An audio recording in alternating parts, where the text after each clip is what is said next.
Because here's what we found, that the biggest trouble we had among the brethren in the church, now maybe our biggest trouble was among some of the top men in headquarters who were all playing politics and each one wanting to gain more. He was simply coveting more power.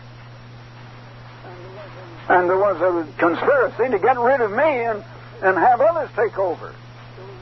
There was a conspiracy in 1974 for a group, and they had a whole group, and there were two evangelists at headquarters that were in on it. And they thought with those two evangelists, one of them in charge of the money.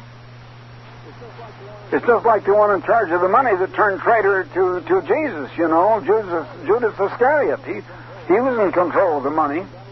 You got to look out for the man that's in control of the money. And these men thought they could take over. Well, they didn't.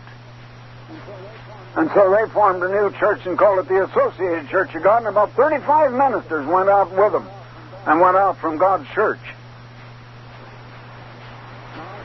Now, I tell you, you've got a grapevine here, and Christ says, I'm the vine and you're the branches.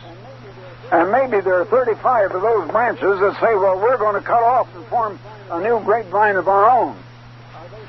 Are they still part of the vine? Are they going to still have grapes?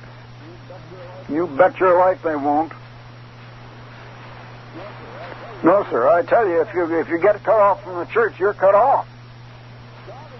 God is going to marry a church, not going to marry several different churches, all in a hodgepodge of confusion, one believing this and another that, and all disagreeing among themselves. Jesus and God the Father do not disagree. They are together.